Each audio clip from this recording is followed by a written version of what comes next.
everyone, welcome to our YouTube channel Topopol Study Center for Technical and Non-Technical. তোমরা সকলেই জানো, প্রথমেই জানাই তোমাদেরকে অনেক অনেক ধন্যবাদ এবং অনেক শুভেচ্ছা আমাদের এই চ্যানেলটিকে এগিয়ে নিয়ে যাওয়ার জন্য এবং আমাদের সাথে থাকার জন্য। তোমরা সকলেই জানো যে আমাদের তপোবন স্টাডি সেন্টার এখন পুরোপুরি ডিজিটাল মোডে পড়ানো হচ্ছে এবং অনেক কটা ব্যাচ চলছে সাইমালটেনিয়াসলি, যেমন এনটিপিসি গ্রুপ ডি ক্র্যাশ কোর্সের একটা ব্যাচ, এক্সাম ওরিয়েন্টেড একটা ব্যাচ চলছে, তার সাথেও আমাদের রেগুলার কম্বাইন্ড ব্যাচ সেটাও কিন্তু স্টার্ট হচ্ছে। তো আজকে আমরা শুরু করছি একটা রিজনিংয়ের বা জেনারেল ইন্টেলিজেন্সের একটা চ্যাপ্টার, তার নাম হচ্ছে র্যাঙ্কিং টেস্ট। তো সেই চ্যাপ্টারটা আজকে আমরা শুরু করছি। তো তোমরা সঙ্গে দেখো এবং প্রত্যেকটা জিনিস বুঝে নেওয়ার চেষ্টা করো, কেমন? তো আমরা স্টার্ট করছি র্যাঙ্কিং টেস্ট, রিজনিংয়ের একটা চ্যাপ্টার এবং খুব ইম্পর্টেন্ট একটা চ্যাপ্টার। তো সেই চ্যাপ্টার থেকে কীরকম টাইপের কোয়েশ্চেন আসে তার কয়েকটা প্যাটার্ন বা কয়েকটা টাইপ আমরা আজকে এখানে আমরা শেয়ার করব। তো তোমরা একটুখানি দেখে নাও প্রত্যেকটা টাইপ।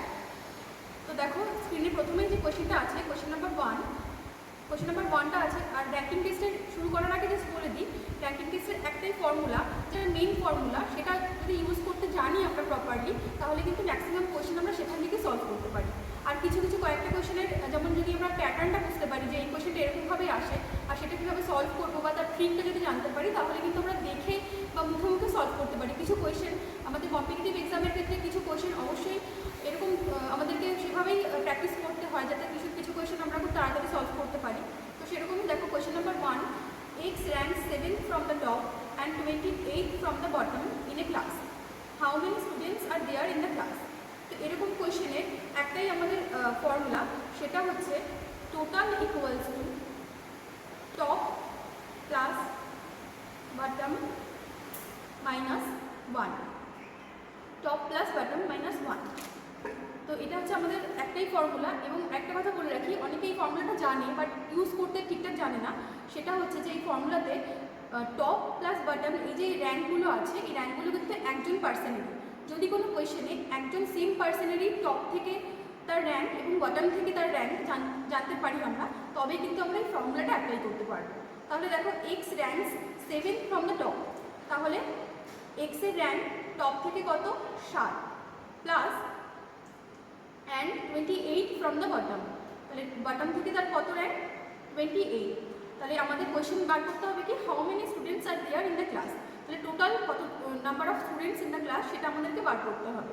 তাহলে total equals to top plus bottom minus 1, তাহলে এক্সের টপ থেকে আমি র্যাঙ্ক জানি 7 এবং বটম থেকে আমি র্যাঙ্ক জানি 28 মাইনাস 1, তাহলে টোটাল নাম্বার অফ ক্যান্ডিডেট বা total number of student in the class equals two, এটা ক্যালকুলেট করলে যেটা আসে সেটাই। তো এটা ক্যালকুলেট করলে দেখো কি আসছে 28 প্লাস 6, টোটাল কত আসছে 34, কেমন?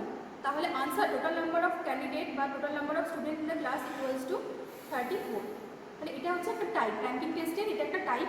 তো এরকম সিমিলার টাইপের যদি কোয়েশ্চেন আসে যে কোনো একজন পার্টিকুলার একজন পার্সনেরই টপ থেকে আমরা র্যাঙ্ক জানতে পারি এবং বটম থেকে র্যাঙ্ক জানতে পারি, তবেই আমরা তাহলে টোটাল নাম্বার অফ ক্যান্ডিডেট কত আছে সেটা বার করতে পারবো।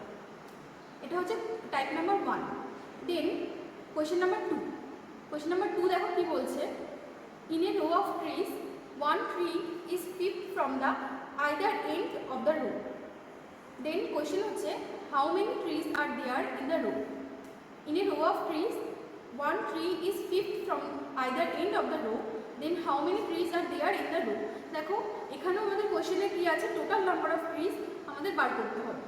আর সেই ট্রি কোনো একটা পার্টিকুলার ট্রি দুদিক থেকেই 5 নম্বরে আছে, either end of the row, তার মানে টপ থেকেও সে 5 নম্বরে আছে, বটম থেকেও 5 নম্বরে আছে। বা আমি যদি লেফট রাইট কীভাবে ধরি, তাহলে লেফট থেকেও সে 5 নম্বরে আছে, আবার রাইট থেকেও 5 নম্বরে আছে। তাহলে এখানেও কিন্তু আমি সেম ফর্মুলাটা অ্যাপ্লাই করতে পারি। অনেকের হয়তো ধরতে প্রবলেম হয় যে সেই ফর্মুলাটা এখানেও অ্যাপ্লাই করা যাবে কি না, কিন্তু দেখো কোয়েশ্চেন কিন্তু সেম। আগের যে কোয়েশ্চেন ছিল একজন পার্সনেরই টপ থেকে আমি বটম তার র্যাঙ্ক জানি বা লেফট থেকে র্যাঙ্ক জানি এবং তারই আবার অন্য একটা এন্ড বা রাইট থেকে আমি তার র্যাঙ্ক জানছি। এখানেও কিন্তু সে মানে exactly same. In a row of trees একটা গাছের যে রো আছে সেখানে কোনো একটা পার্টিকুলার গাছে র্যাঙ্ক হচ্ছে fifth from the either end of the row. Either end of the row মানে কি দুদিক থেকে রোয়ের, সাপোজ ধরো বাদিক থেকে এবং ডান দিক থেকে, দুদিক ট্রিটার র্যাঙ্ক হচ্ছে 5th। তাহলে সেরকম ক্ষেত্রে আমাদের কোয়েশ্চেন বলা আছে, কোয়েশ্চেন আনসার করতে হবে যে সেই রোতে টোটাল নাম্বার অফ স্টুডেন্ট মানে টোটাল নাম্বার অফ ট্রিজ কত। তাহলে সেম ফর্মুলা অ্যাপ্লাই করবো, আমাদের অত ভাবনা চিন্তা করার দরকারই নেই। এক্সাম হলে টোটাল ইকুয়ালস টু আমি কী বলেছিলাম, লেফট প্লাস রাইট মাইনাস 1। তাহলে সেরকমই দুদিক থেকেই 5 নম্বর ছিল, তাহলে 5 plus 5 minus 1 equals to calculate করলে 9। তাহলে আমাদের আনসার আসছে কত, 9। আচ্ছা, বোঝা গেল তো? কোয়েশ্চেনটা দেখো, কোয়েশ্চেনটা একটুখানি ট্রিকি হয়তো বা অনেকের বুঝতে সমস্যা হবে, কিন্তু কোয়েশ্চেন দেখো সিমিলার ফর্মুলা, যে ফর্মুলাটা আমি আগে অ্যাপ্লাই করেছিলাম সেম ফর্মুলা, আর কোয়েশ্চেনটাও কিন্তু সেম। কোয়েশ্চেনটা ছিল in a row of trees, একটা গাছে মানে একটা মানে রো আছে অনেক কটা গাছে, সেই গাছে সেই রোয়ের মধ্যে একটা পার্টিকুলার একটা গাছে আমাদের পজিশন দেওয়া আছে, যে পার্টিকুলার একটা গাছ তার দুদিক থেকেই র্যাঙ্ক হচ্ছে, মানে লেফট থেকেও র্যাঙ্ক 5 এবং রাইট থেকেও তার র্যাঙ্ক 5। তাহলে সেই রোটাতে টোটাল নাম্বার অফ ট্রিজ বা কতগুলো টোটাল গাছ আছে সেটা আমাদের বার করতে হবে। তাহলে দেখো সেম এখানেও তাই হচ্ছে, সেই ফর্মুলাটাই অ্যাপ্লাই করব। Total equals to left plus right minus 1 বা total equals to top plus bottom minus 1। কেমন? একটাই পার্টিকুলার ফর্মুলা, বোঝা গেল তো? এই ফর্মুলাটাই একটাই মেন ফর্মুলা, তুমি যদি র্যাঙ্কিং টেস্টের ক্ষেত্রে ইউজ করো তাহলে তুমি অনেক কোয়েশ্চেন করতে পারবে। এবার চলো আমি পরের কোয়েশ্চেনে চলে যাই। নেক্সট কোয়েশ্চেন দেখো, এটাও একটা অন্য টাইপের কোয়েশ্চেন। তো দুটো কোয়েশ্চেন পরপর আমি দেখিয়ে দিচ্ছি, তারপরে সেটা সলভ করার পদ্ধতি আমি বলে দিচ্ছি। তো দেখো, in A class of 40 student, Sachin is 15 from the top and Siddharth is 12 from the bottom. How many boys are there in between Sachin and Siddharth? In a class of 40 students, Sachin is 15 from the top and Siddharth is 12 from the bottom. How many boys are there in between Sachin and Siddharth? তাহলে কোয়েশ্চেনে আমাদের data কি আছে, আমি question solve করতে যাচ্ছি না, প্রথমেই solve করব। বলছে যে in a class of 40 student, 40 জনের একটা 40টা স্টুডেন্টের একটা ক্লাস আছে, সেই ক্লাসে সচিনের র্যাঙ্ক উপর থেকে কত, 15 এবং সিদ্ধার্থের র্যাঙ্ক নিচে থেকে কত, 12। তাহলে আমাদের আনসার বার করতে হবে যে টোটাল কতগুলো স্টুডেন্ট সচিন আর সিদ্ধার্থের মধ্যে কতগুলো স্টুডেন্ট আছে, in between Sachin and Siddharth. তাহলে কোয়েশ্চেনে কী কী ডেটা আছে, জাস্ট আমরা ডেটাগুলো দেখবো যে কী কী ডেটা আছে। তো ডেটা আছে টোটাল নাম্বার অফ ক্যান্ডিডেট 40, আর দেখো দেওয়া আছে সচিনের র্যাঙ্ক দেখো দেওয়া আছে টপ থেকে কত, টপ থেকে 15 এবং সিদ্ধার্থের র্যাঙ্ক দেওয়া আছে বটম থেকে কত, 12। তাহলে আগের কোয়েশ্চেনটা দেখো, আগের কোয়েশ্চেন যে দুটো করালাম সেইখানে কি ছিল, একজন পার্টিকুলার একজন ক্যান্ডিডেটের দুদিক থেকে র্যাঙ্ক দেওয়া ছিল, আর এই কোয়েশ্চেনে দেখো দুজন আলাদা আলাদা ক্যান্ডিডেটের একজনের র্যাঙ্ক দেওয়া আছে টপ থেকে, আরেকজনের র্যাঙ্ক দেওয়া আছে বটম থেকে, আর টোটাল নাম্বার অফ ক্যান্ডিডেট কত সেটা দেওয়া আছে কোয়েশ্চেনের ডেটা কী আছে এটা একটুখানি খেয়াল করো। নেক্সট কোয়েশ্চেন নাম্বার 3 এবং কোয়েশ্চেন নাম্বার 4টা একবার দেখে নাও। কোয়েশ্চেন নাম্বার 4এও দেখো কি আছে, Suresh is 27 from the left and Ramesh is 27 from the right.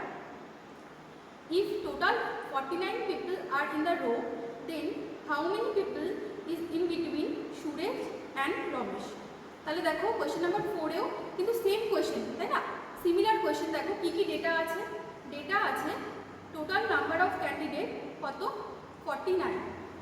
Suresh একজন পার্সন, তার র্যাঙ্ক কত, লেফট থেকে তার র্যাঙ্ক হচ্ছে 27। আবার রমেশ অন্য একজন পার্সন, তার র্যাঙ্ক রাইট থেকে কত, রাইট থেকে তার র্যাঙ্ক 27। তাহলে দেখো দুটো কোয়েশ্চেন কিন্তু সেম কোয়েশ্চেন, যে কোয়েশ্চেনে কী কী ডেটা আছে, যে টোটাল নাম্বার অফ ক্যান্ডিডেট কত সেটা দেওয়া আছে, একজনের র্যাঙ্ক লেফট থেকে দেওয়া আছে, অন্য অপরজনের র্যাঙ্ক রাইট থেকে দেওয়া আছে, সেম ওই রোতে। আমাদের আনসার বার করতে হবে কি, যে সেই দুজন পার্সনের মধ্যে কতজন পার্সন আছে, ইন বিটুইন তাদের দুজনের মধ্যখানে কতজন পার্সন আছে। দুটো কোয়েশ্চেনই কিন্তু সেম কোয়েশ্চেন, কিন্তু দেখো প্রথম কোয়েশ্চেনে দেওয়া আছে কি total number of candidate 40, top থেকে শচীনের হচ্ছে 15 আর বটম থেকে সিদ্ধার্থের কত 12। তাহলে এরকম কোয়েশ্চেন সলভ করার সময় একটাই ট্রিক মাথায় রাখবো, জাস্ট ডেটাগুলো মনে রাখতে হবে যে কোয়েশ্চেনের প্যাটার্নটা কীরকম। যদি এরকম প্যাটার্নের কোয়েশ্চেন আসে তো আমরা ডেটাগুলো মনে রাখবো, আর একটা জাস্ট ট্রিক অ্যাপ্লাই করব, সেটা হচ্ছে if total greater than P1 plus P2, মানে P1 মানে কি, শচীনের র্যাঙ্ক টপ থেকে আমি ধরে নিলাম P1 এবং সিদ্ধার্থের র্যাঙ্ক বটম থেকে আমি ধরে নিলাম P2। তাহলে যদি if total greater than P1 plus P2 হয়, তাহলে ইন বিটুইন কতজন পার্সন আছে সেটা আমি বার করব total minus P1 plus P2। Clear? আর যদি এরকম থাকে যে if total less then P1 plus P2 যদি হয়, তাহলে সেই ক্ষেত্রে আমি দুজনের মধ্যে কতজন পার্সন আছে তার ফর্মুলা হচ্ছে টোটাল মাইনাস এরকম ক্ষেত্রে আমি লিখব P1 plus P2 minus total minus 2। কেমন? তাহলে দেখো প্রথম যে কোয়েশ্চেনটা ছিল, প্রথম কোয়েশ্চেনে ছিল কি 15 আর 12 আর টোটাল হচ্ছে 40। তাহলে আমি জাস্ট একটু ক্লিয়ার জায়গায় নিয়ে যাই যে টোটাল আমাদের ছিল 40 আর P1 ছিল 15 আর P2 ছিল কত 12। তাহলে এখানে P1 প্লাস P2 যদি আমি করি তাহলে কত হচ্ছে 15 প্লাস 12 27, তাই তো? তাহলে 27 কি, তাহলে এখানে কি হচ্ছে total greater than P1 plus P2 normal কন্ডিশনে আসছে। তাহলে এই কন্ডিশনে আমাদের ফর্মুলা কি ছিল, ইন বিটুইন কতজন পার্সন আছে দুজনের মধ্যে সেটা বার করার ফর্মুলা হচ্ছে total minus P1 plus P2। তাহলে টোটাল কত ছিল আমাদের, total 40 minus 15 plus 12 equals to 40 minus 27 equals to কত হচ্ছে, আনসার 13। ক্লিয়ার? তাহলে এই একটা কন্ডিশন গেল যেখানে আমাদের কি ছিল, যে টোটাল নাম্বার অফ ক্যান্ডিডেট ছিল, একজন ক্যান্ডিডেটের লেফট থেকে বা টপ থেকে তার র্যাঙ্ক ছিল, অপর একজন ক্যান্ডিডেটের রাইট থেকে বা বটম থেকে তার র্যাঙ্ক ছিল। আমাদের আনসার বার করতে হবে তাদের দুজনের মধ্যখানে কতজন ক্যান্ডিডেট আছে। তো এরকম কোয়েশ্চেন সলভ করার সময় ট্রিক অ্যাপ্লাই করব। তো ট্রিক অ্যাপ্লাই করার সময় আমি দেখছি যে এখানে আমাদের আসছিল total greater than P1 plus P2, দুজনের পজিশন আমি যোগ করে দেখছিলাম তার থেকে টোটালটা বেশি। তো এরকম ক্ষেত্রে ওদের দুজনের মধ্যে কতজন পার্সন আছে, total minus P1 plus P2। তাহলে দেখো আনসার আসে আমাদের 13। তো এরকম তুমি যদি এটা এমনি মানে ক্যালকুলেট করতে যাও বা এমনি ক্যালকুলেশন করতে গেলে ভুল হয়, টাইমও অনেক বেশি লাগে। তো তার থেকে আমি তো জানি যে কোয়েশ্চেন এরকম টাইপের আসে বা এরকম কোয়েশ্চেন আসে বা এরকম এইসব ডেটাই থাকবে, সিমিলার ডেটা এরকম থাকে জেনারেলি। তো একটা দুটো কোয়েশ্চেন যদি আমি ট্রিক দিয়ে সলভ করতে পারি আমার কিন্তু অনেক তাড়াতাড়ি হয় কোয়েশ্চেন এক্সামে এবং সঠিকভাবে তুমি সলভ করতে পারবে। তো এরকমই দেখো যে আরেকটা কোয়েশ্চেন দিয়েছিলাম, কোয়েশ্চেন নাম্বার 5। কোয়েশ্চেন নাম্বার 5এও দেখো কী ছিল, in A class of 40 student, তাহলে টোটাল নাম্বার অফ স্টুডেন্ট কত 40। এ র্যাঙ্ক কত ছিল, এ র্যাঙ্ক ছিল 21 রাইট থেকে, এবং বি এ র্যাঙ্ক কত ছিল 23rd ফ্রম লেফট। ক্লিয়ার? তাহলে এখানে আমি সেই ফর্মুলা, সেম ফর্মুলা অ্যাপ্লাই করবো। P1 প্লাস P2 যদি এটা করি তাহলে 21 প্লাস 23 কত আসছে 44, আর আমাদের টোটাল ছিল কি 40। তাহলে এখানে আমার আসছিল total less than P1 plus P2, তাই তো? 40টা কম আসছে, টোটালটা কম আসছে। তাহলে সেরকম ক্ষেত্রে ইন বিটুইন কতজন আছে আমি বার করবো কীভাবে, আমি বার করবো আমাদের ফর্মুলা যেটা ছিল P1 plus P2 minus total minus 2। এটা হচ্ছে ওভারল্যাপিংয়ের কেস, তো তার জন্য আমরা -2 মানে একজন পার্সনকে দুবার ক্যালকুলেট করা হয়ে যায় এমনি জেনারেল তুমি যদি করো এরকম ক্ষেত্রে, তো তার জন্য -2 করতে হবে। তাহলে হচ্ছে P1 প্লাস P2 হচ্ছে 21 প্লাস 23 মাইনাস টোটাল কত ছিল আমাদের, টোটাল ছিল 40 মাইনাস 2। ক্যালকুলেট করলে আমাদের কত আসে আনসার? আনসার হচ্ছে 2।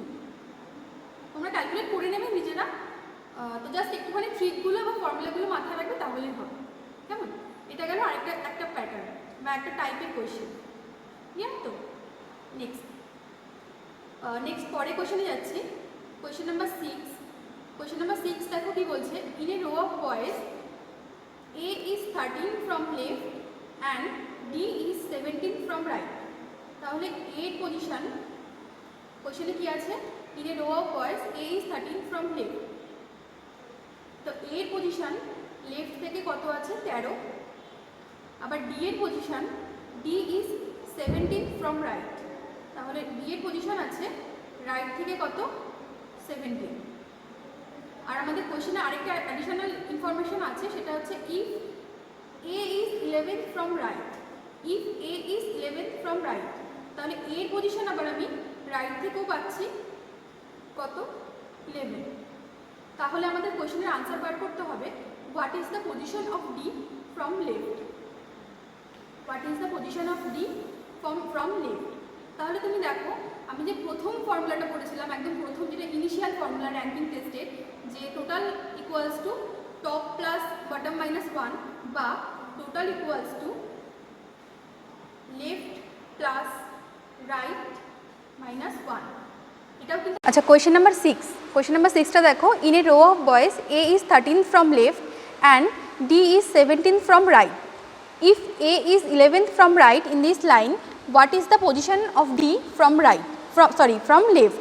তো কোয়েশ্চেন কি বলা আছে, কোন একটা রো আছে, বয়েজের রো আছে, সেই রোতে A এর পজিশন লেফট থেকে কত সেটা দেওয়া আছে, D এর পজিশন রাইট থেকে কত সেটা দেওয়া আছে, আর আরেকটা অ্যাডিশনাল ইনফরমেশন দেওয়া আছে A এর পজিশন রাইট থেকে কত সেটাও দেওয়া আছে। তো আমাদের আনসার বার করতে হবে what is the position of D from left. Easy question একদম। তো দেখো আমাদের কী কী ইনফরমেশান আছে সেটা আমরা নোট ডাউন করছি। ইনফরমেশান আছে এর পজিশান লেফট থেকে কত 13, আর ডি এর পজিশান রাইট থেকে কত 17। এর পজিশান লেফট থেকে 13 আর ডি এর পজিশান রাইট থেকে কত 17। আর আরেকটা আছে এর পজিশান কত রাইট থেকে, এর পজিশান রাইট থেকে হচ্ছে 11। তাহলে আনসার বার করতে হবে ডি এর পজিশান লেফট থেকে কত। তো এরকম দেখো এই এর ক্ষেত্রে আমি দুটো পজিশানই পেয়ে গেছি, কোনো একজন পার্টিকুলার পার্সনের রাইট থেকেও তার র্যাঙ্ক কত এবং লেফট থেকেও তার র্যাঙ্ক কত, দুটোই আমরা পেয়ে গেছি। তাহলে আমাদের এখানে কিন্তু আমি সেই ইনিশিয়াল ফর্মুলা যেটা বলেছিলাম যে total equals to left plus right minus 1, তাহলে সেখানে আমি সেই ফর্মুলাটা ব্যবহার করতে পারি। আর পুরো কোয়েশ্চেনে একটা সিমিলার লাইনের কথাই বলা হয়েছে, একটা পার্টিকুলার লাইনে এর পজিশান এবং ডি এর পজিশান দেওয়া আছে। তাহলে সেই পার্টিকুলার লাইনে আমি এর পজিশান লেফট থেকে কত এবং রাইট থেকে কত দুটোই জানতে পারছি। তাহলে আমি এখান থেকে আমি ওই ফর্মুলাটা অ্যাপ্লাই করে এই লাইনে টোটাল কতজন পার্সন আছে লেফট প্লাস রাইট মাইনাস 1, এখান থেকে আমি টোটাল নাম্বার অফ ক্যান্ডিডেট বার করতে পারছি। Total equals two 13 plus 11 minus 1 কত হচ্ছে 4 2 23। তাহলে এই টোটাল লাইনে এই লাইনটার মধ্যে টোটাল নাম্বার অফ ক্যান্ডিডেট হচ্ছে 23। এবার আমাদের দেখো তারপরে আমাদের ইনফরমেশান কি আছে, ইনফরমেশান হচ্ছে ডি এর পজিশান আমি রাইট থেকে কত 17 সেটা জানি, আর এই লাইনে এই পুরো লাইনটাতে টোটাল নাম্বার অফ ক্যান্ডিডেট কত আছে 23, এটাও আমি ক্যালকুলেট করে ফেলেছি অলরেডি। তাহলে আনসার কি বার করতে হবে, ডি এর পজিশান লেফট থেকে কত এটা আনসার বার করতে হবে। তাহলে আবার সেই সেম ফর্মুলা, যে প্রথমে যে ফর্মুলাটা বলেছিলাম দেখো একটা ইনিশিয়াল ফর্মুলা বলেছিলাম, একটা কোয়েশ্চেন করেছিলাম কিন্তু সলভ, একটা ছোটো কোয়েশ্চেন, সেই ফর্মুলায় দুবার অ্যাপ্লাই করে দেখো একটা বড় কোয়েশ্চেনে কিন্তু আমি সলভ করতে পারছি আমার অন্য কিছু না জেনেও। তাহলে আমি এবার দেখো এবার এই লাইনে ডি এর পজিশান রাইট থেকে জানি আর টোটাল নাম্বার অফ ক্যান্ডিডেট কত আছে সেটা জানি, তাহলে ডেফিনেটলি ডি এর পজিশান লেফট থেকে কত এটা আমি বার করতেই পারবো। সেম ফর্মুলা আবার অ্যাপ্লাই করব, total equals to left plus right minus 1, তাহলে টোটাল কত 23 ইকুয়ালস টু লেফট আমাদের বার করতে হবে প্লাস রাইট কত 17 মাইনাস 1। তাহলে এখান থেকে আমি যদি ক্যালকুলেট করি লেফট ডি এর পজিশান লেফট থেকে কত ক্যালকুলেট করলে টোটাল আসছে 31, তাহলে ডি এর পজিশান লেফট থেকে আসছে 31। ক্লিয়ার তো? এদিকটা আমি ক্যালকুলেট করলাম এর জন্যে, আর এদিকটা পুরোটাই আমি ডি এর জন্য ক্যালকুলেট করলাম। কেমন? আশা করি ক্লিয়ার হয়েছে তোমাদের প্রত্যেকের। আর আজকে এই র্যাঙ্কিং টেস্টের এই কটা টাইপই আমি এখানে রাখছি। এরপরে আবার আজকে এই পর্যন্তই, নেক্সট আবার কোনো একটা ভিডিওতে আবার দেখা হবে। আর যাওয়ার আগে জাস্ট কয়েকটা কথাই বলে দিই, আমাদের Tapoban study centre for technical and non টেকনিক্যালের তরফ থেকে যে তোমরা জানো যে আমাদের এখানে অনেক কটা ব্যাচ স্টার্ট হয়েছে। একটা হচ্ছে গ্রুপ ডি এনটিপিসি ক্র্যাশ কোর্সের ব্যাচ, সেটা অলরেডি আমাদের স্টার্ট হয়ে গেছে। তাছাড়াও এক্সাম ওরিয়েন্টেড একটা নতুন ব্যাচ স্টার্ট হয়েছে, শুধুমাত্র এক্সাম দেওয়া যাবে, মক টেস্ট। সেখানে 90 দিনে 90টা পেপার, তার সাথে সাথে আরও 10টা পেপার দেওয়া হচ্ছে। আমাদের নিজস্ব এক্সাম পোর্টালে সেই এক্সামটা হচ্ছে, এক্সাম কন্ডাক্ট করা হচ্ছে। এবং এগুলো তো এনটিপিসি আর গ্রুপ ডি ওরিয়েন্টেড ব্যাচের কথা বললাম। তার সাথে সাথে নতুন আরেকটা ব্যাচ স্টার্ট হচ্ছে টেকনিক্যাল আর নন টেকনিক্যাল নতুন স্টুডেন্টদের জন্য, যারা সবে সবে এই ফিল্ডে আসছে বা এই পড়াশোনা মানে স্টার্ট করতে চাইছে কম্পিটিটিভ এক্সামের জন্য। তো তাদের জন্য নতুন একটা ব্যাচ স্টার্ট হচ্ছে এন্ড অফ সেপ্টেম্বর থেকে। তো তোমাদের যদি কিছু জানার থাকে বা কিছু কোয়ারিজ থাকে তাহলে আমাদের সাথে কন্ট্যাক্ট করো। আর এবং প্রত্যেকটা ব্যাচে এখন আমাদের ভর্তি চলছে, কেমন? আর তাছাড়াও তোমাদের যদি আরও কিছু জানার থাকে তো অবশ্যই আমাদের সাপোর্ট মেল করো, যেটা আমাদের ডেসক্রিপশান বক্সে পেয়ে যাবে। তো আজকে এই পর্যন্তই রাখছি এবং দেখা হবে নেক্সট ভিডিওতে। তোমরা যদি ভালো লাগে ভিডিওটি তাহলে অবশ্যই শেয়ার করো, কমেন্ট করো এবং লাইক করতে ভুলো না। তো নেক্সট ভিডিওতে আবার দেখা হবে আরও অনেক কিছু, অন্য চ্যাপ্টার বা এই চ্যাপ্টারেরই অন্য কোনো আরও কিছু কোয়েশ্চেন্স নিয়ে। ওকে, থ্যাংক ইউ ভেরি মাচ।